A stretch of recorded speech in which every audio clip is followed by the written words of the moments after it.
बोलो शिव पुराण की जय। जय भोलेनाथ। आप सुन रहे हैं Yogita Dwivedi God and nature lover channel में। आइए सुनते हैं शिव पुराण की पावन कथा। अब हम शिव पुराण की इस पवित्र अध्याय का पाठ आरंभ करते हैं। कृपया अंत तक जुड़े रहें और भगवान शिव का स्मरण करते हुए। भगवान शिव का नारद के द्वारा हम सब देवताओं को निमंत्रण दिलाना, सबका आगमन तथा शिव का मंगलाचार एवं ग्रह पूजन आदि करके कैलाश से बाहर निकलना। नारद जी बोले, विष्णु शिष्य महाप्राग तात विधाता, आपको नमस्कार है। कृपा निधे, आपके मुंह से यह अद्भुत कथा मुझे सुनने को मिली है। अब मैं भगवान चंद्रमौली के परम मंगलमय तथा समस्त पाप राशि के विनाशक वैवाहिक चरित्र को सुनना चाहता हूँ। मंगल पत्रिका पाकर महादेव जी ने क्या किया, परमात्मा शंकर की यह दिव्य कथा सुनाइए। ब्रह्मा जी ने कहा, बेटा तुम बड़े बुद्धिमान हो, भगवान शंकर के उत्तम यश को सुनो। मंगल पत्रिका पाकर भगवान शंकर ने जो कुछ किया वह बताता हूँ। भगवान शिव उस मंगल पत्रिका को प्रसन्नता पूर्वक हाथों में लेकर हृदय से बड़े हर्ष का अनुभव करते हुए हंसने लगे। फिर उन भगवान ने उसे लाने वाले का सम्मान किया। तत्पश्चात उसे बाँच कर विधि पूर्वक स्वीकार किया। इसके बाद हिमालय के यहाँ से आए हुए लोगों को बड़े आदर सम्मान के साथ विदा किया। तदंतर उन मुनियों से कहा, आप लोगों के ने मेरे शुभ कार्य का भलीभांति संपादन किया।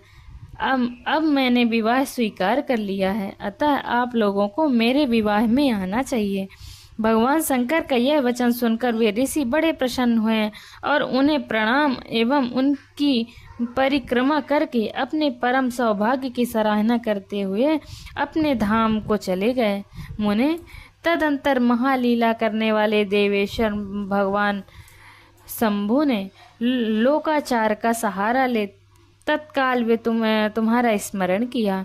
तुम अपने सौभाग्य की प्रशंसा करते हुए बड़ी प्रसन्नता के साथ यहाँ आए हो और मस्तक झुका प्रणाम कर हाथ जोड़ विनीत भाव से खड़े हो गए।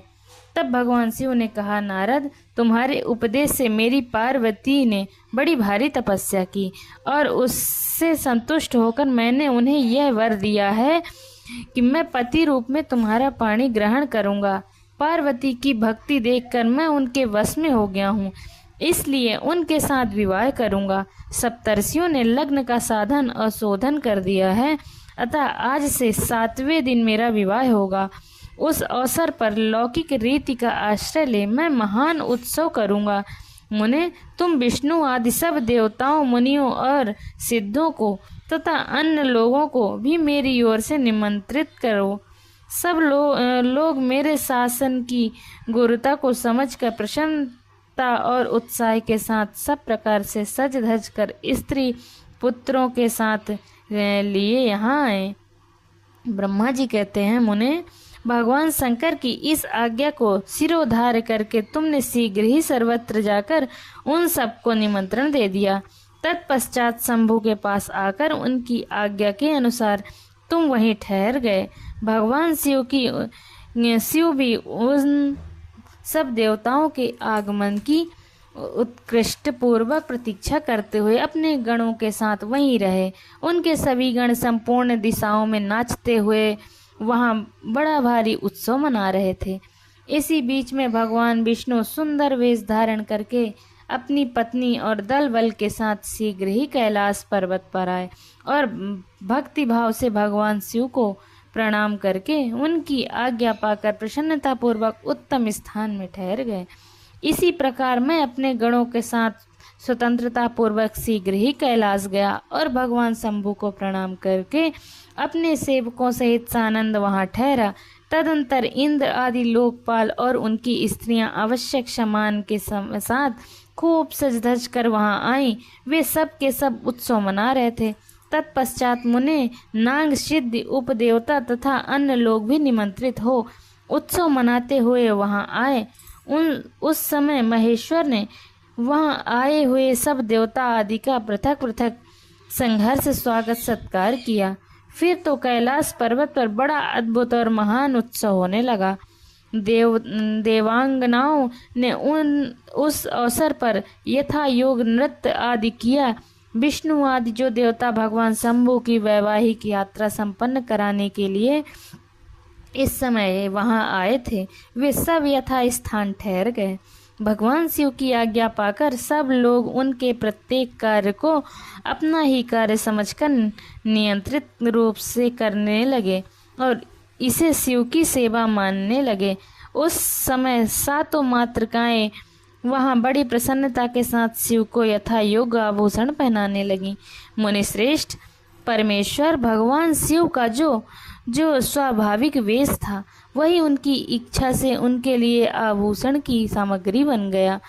उस समय चंद्रमा स्वयं उनके मुकुट के स्थान पर जा विराजे। उनका जो सुंदर ललाटवर्ती तीसरा नेत्र था, वही शुभ तिलक बन गया। मुने, कानों के आभूषणों के रूप में जो 2 सर्प बताए गए, वे नाना प्रकार के रत्नों से युक्त कुंडल बन गए। अन्य अंगों में स्थित सर्प उन अंगों के अति रमणीय नाना रत्नमय आभूषण हो गए। उनके शरीर में जो भस्म लगा हुआ था, वही चंदन आदि का अंगराज बन गया और उनके जो गज चर्म आदि परिधान थे, वे सुंदर दिव्य दुकूल बन गए। इस प्रकार उनका रूप इतना सुंदर हो गया, उनका वर्णन करना कठिन है। वे साक्षात ईश्वर तो थे ही, उन्होंने पूरा ऐश्वर्य प्राप्त कर लिया। तदंतर समस्त देवता, यक्ष दानव, नाग, पक्षी, अप्सरा और महर्षि गण मिलकर भगवान शिव के समीप गए और महान उत्सव मनाते हुए प्रसन्नता पूर्वक उनसे बोले, महादेव महेश्वर, अब आप महादेवी गिरजा को ब्याह लाने के लिए हम लोगों के साथ चलिए, हम पर कृपा कीजिए। तत्पश्चात विज्ञान से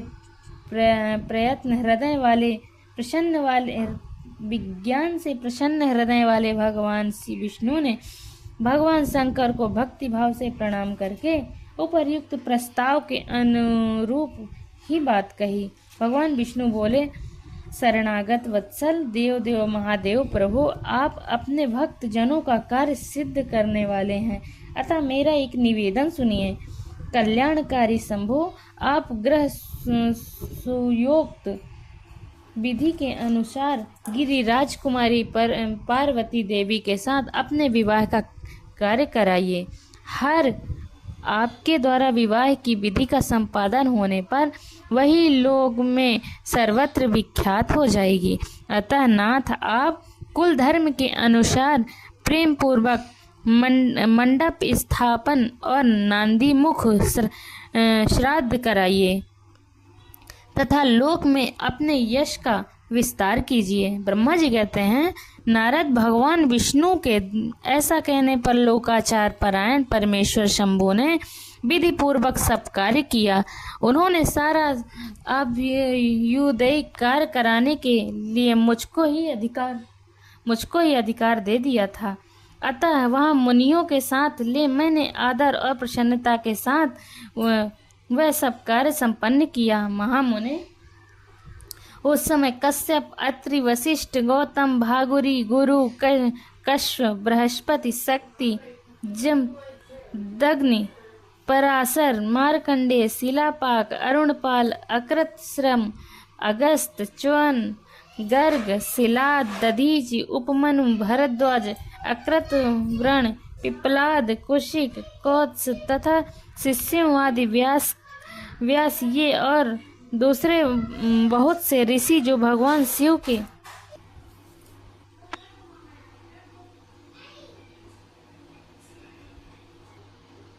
समीप आए, मेरी प्रेरणा से विधि पूर्वक वहां अभ्युदय कर्म कराने लगे। वे सब के सब वेदों के पारंगत विद्वान थे। अतः वेदोक्त विधि से वैवाहिक मंगलाचार करके ऋग्वेद, यजुर्वेद और सामवेद के विविध उत्तम सूक्तों द्वारा महेश्वर की रक्षा करने लगे। उन सब ऋषियों ने बड़ी प्रसन्नता के साथ बहुत से मंगल कार्य कराए। मेरी और शंभु की प्रेरणा से उन्होंने विघ्नों की शांति के लिए प्रीतिपूर्वक ग्रहों का और समस्त मंडलवर्ती देवताओं का पूजन किया। वह सब लौकिक वैदिक कर्म यथोचित रीति से करके भगवान शिव बहुत संतुष्ट हुए और उन्होंने प्रसन्नता पूर्वक ब्राह्मणों को प्रणाम किया। तदंतर वे सर्वेश्वर महादेव देवताओं और ब्राह्मणों को आगे करके उस गिरि श्रेष्ठ कैलाश से हर्ष पूर्वक निकले। कैलाश से बाहर आकर देवताओं और ब्राह्मणों के साथ भगवान शंभु, जो नाना प्रकार की लीलाएं करने वाले हैं, सानंद खड़े हो गए। उस समय वहाँ महेश्वर के संतोष के लिए देवता आदि ने मिलकर बहुत बड़ा उत्सव मनाया। बाजे बजे तथा गान और नृत्य हुए। बोलो शिव पुराण की जय। बोलो शिव पार्वती माता की जय। तो भक्तों, यह थी शिव पुराण की पावन कथा। आपको पसंद जरूर आई होगी। हमें आशा है कि आपको यह कथा अवश्य पसंद आई होगी और इससे कुछ सीखने को मिला होगा। यदि वीडियो अच्छा लगे तो वीडियो को लाइक करें, चैनल को सब्सक्राइब करें और अब मित्रों और परिवार के साथ शेयर जरूर करें। हर हर महादेव।